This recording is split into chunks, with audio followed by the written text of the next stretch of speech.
Member main judi. Asal judi member. Dan menang. Duit dalam bank 100,000. Banyak ah. Tapi semua duit itu haram. Boleh dibelanjakan ke perkara seperti berikut. Karaoke, main pampel. Tapi bukan untuk makan.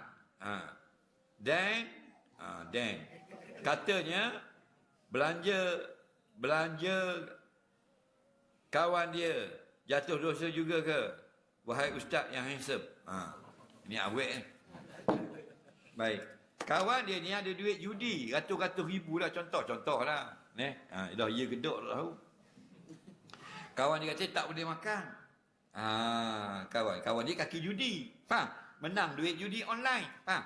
Duit ni haram dia kata. Tak boleh makan. Kita boleh buat main-main saja. Pergi pampel, karaoke dan sebagainya. Faham tak lagi? Betul atau tidak? Betul. Kawanmu sudah tidak betul. Faham lagi? Nampak? Siapa yang fatwa tu? Kaki judi fatwa. Mu nak ikut kaki judi ke? Fas'alu ahla zikri. Faham tak? Allah kata dalam Quran, tanyalah ulama. Jangan tanya kawanmu ahli judi. Dia kaki judi dia yang fatwa, mana boleh?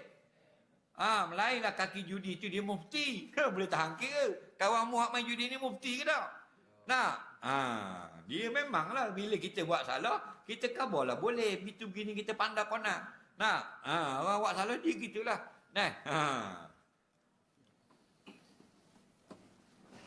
Tak boleh. Main judi tu haram dah. Orang main judi tu dia maknanya dia saudara syaitan dah.